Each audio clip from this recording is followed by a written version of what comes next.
देखिए, किसी भी देश की राजनीति का पतन ठीक वहीं से शुरू होता है। जिस देश में राजनीति का स्तर policy making, long term vision, citizen centric planning से धीरे धीरे गिरकर सिर्फ ब्लेम गेम कॉम्पिटिशन्स में बदल जाती है।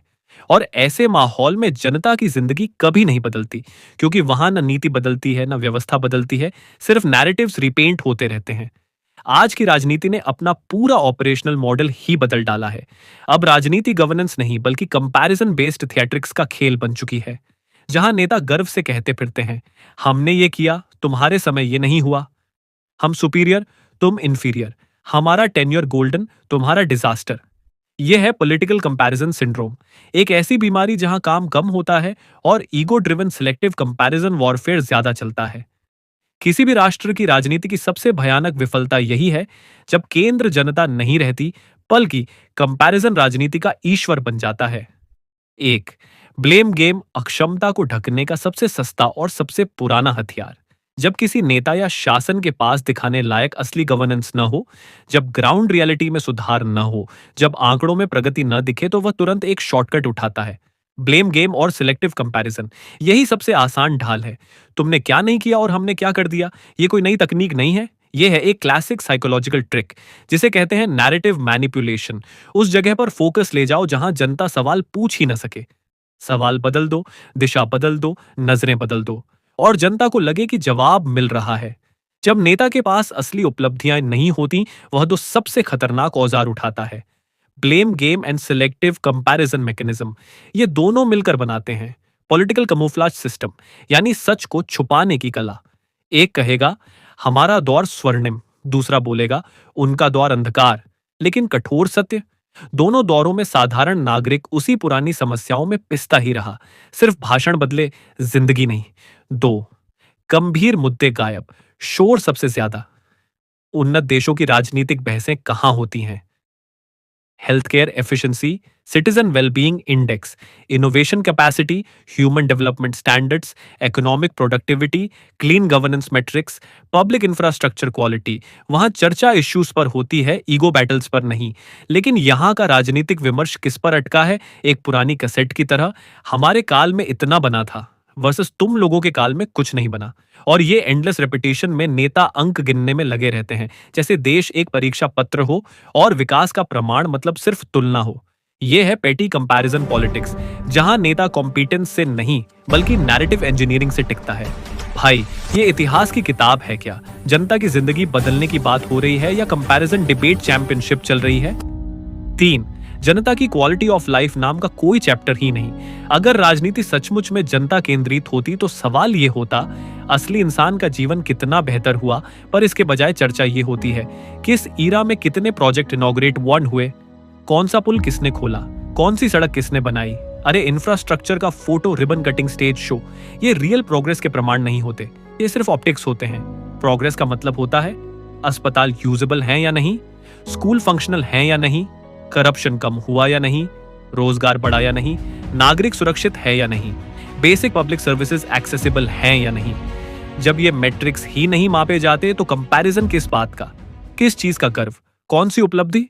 4, कंपैरिजन पॉलिटिक्स जनता को कमजोर और भ्रमित बनाती है। जब जनता को लगातार तुलना सुनाई जाती है तो वह असली मुद्दों से धीरे धीरे भटक जाती है। ये एक साइकोलॉजिकल ट्रैप है, जिसे कहते हैं डिस्ट्रैक्शन इंजीनियरिंग। जनता को बताया जाता है, देखो हम कितने बेहतर, वे कितने निकृष्ट, और जनता भूल जाती है पूछना, मेरे जीवन में क्या सुधार हुआ। धीरे धीरे जनता स्पेक्टेटर बन जाती है और नेता एक्टर्स। राजनीति सर्कस बन जाती है, जहां सवाल पूछने वाला जोकर देखा है और झगड़ा करने वाला हीरो। 5, सच्चाई, राजनीति का असली खेल। राजनीति का पूरा खेल कुछ शब्दों में सिमट जाता है, डिस्ट्रैक्शन आर्किटेक्चर। ध्यान वहीं ले जाओ जहां सच नहीं दिखता। जनता भी अक्सर खुश रहती है, क्योंकि उसे भी डेवलपमेंट नहीं, ड्रामा चाहिए। वह बेसिक नीड्स पर पर्याप्त काम नहीं, स्पीचेस और इमोशनल नैरेटिव्स सुनना पसंद करती है। लेकिन याद रखिए, किसी देश का भविष्य कंपैरिजन से नहीं, कॉम्पिटेंस से बनता है। सत्ताधारी बदले या विपक्ष, अगर मॉडल यही रहा तो परिणाम भी हमेशा एक जैसा रहेगा। बहसें बदलेंगी, स्लोगन बदलेंगे, पर जिंदगी वहीं की वहीं रहेगी। चाह जनता को सबसे महत्वपूर्ण, फिर भी सबसे अनदेखी। नेता हमेशा अपनी छोटी सी उपलब्धि को एपिक बनाकर बेचता है और अपनी विफलताओं को पीआर से ढक देता है। यह उनका काम है। लेकिन अगर जनता मैच्योर न हो तो वही मैनिपुलेशन बार बार काम करेगा। इसलिए असली सवाल वही है, मेरी जिंदगी में क्या बदला, ना कि किस काल ने किसने ज्यादा कंपैरिजन योद्धा प्रतियोगिता जीती।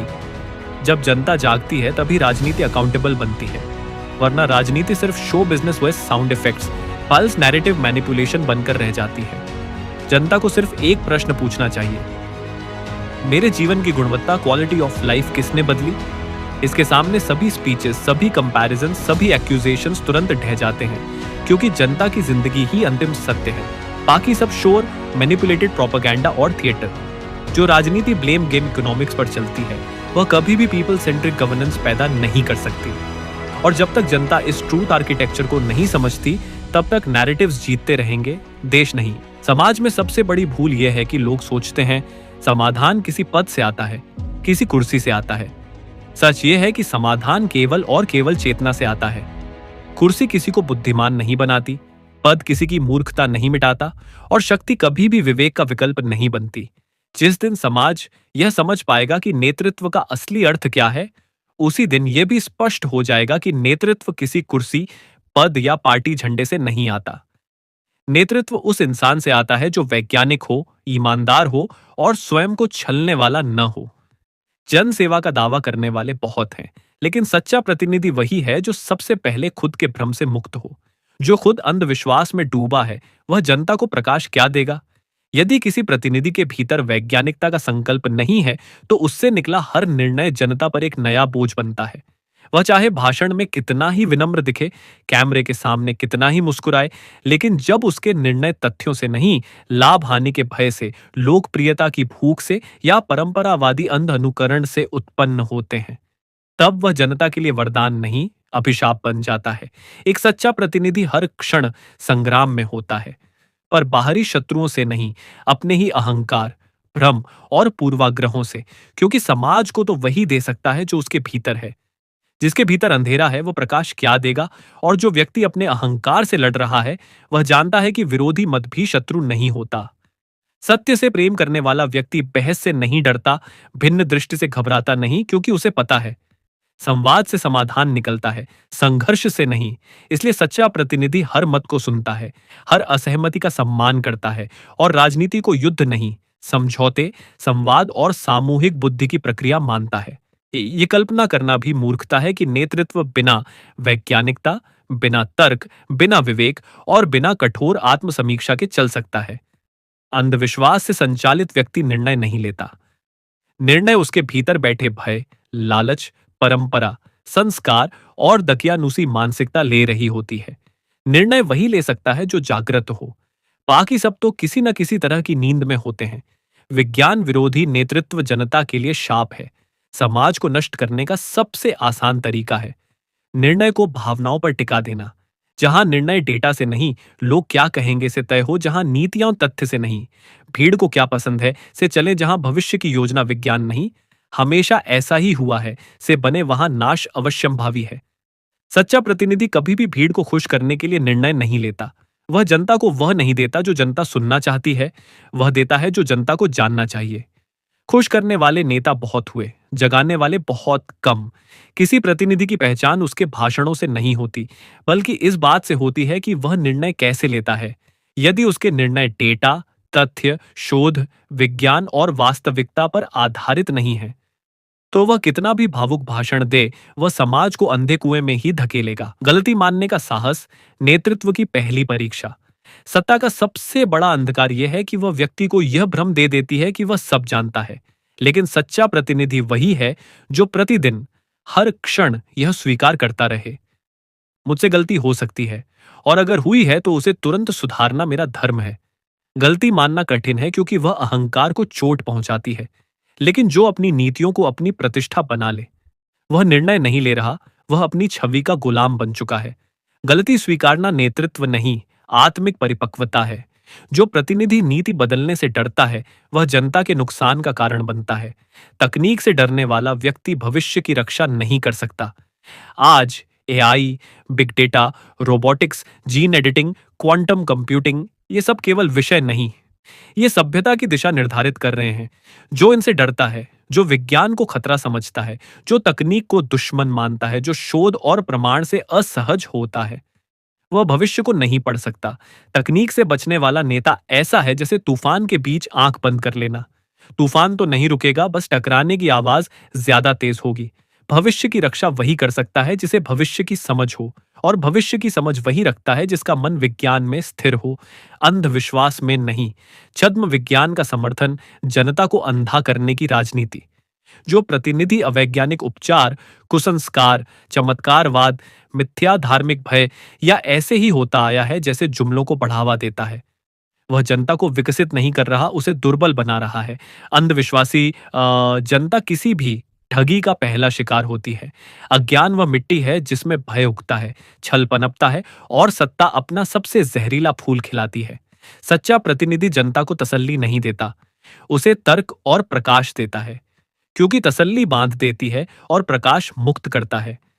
दीर्घ दृष्टि, 5 साल नहीं 50 साल आगे देखना। भविष्य को पढ़ने के लिए आंखें नहीं, चेतना चाहिए। साधारण नेता अगला चुनाव देखते हैं, सच्चे प्रतिनिधि अगली पीढ़ी। जो केवल वर्तमान को समझता है वह वर्तमान से हारा हुआ है, जो भविष्य को समझता है वह काल को भी साध लेता है।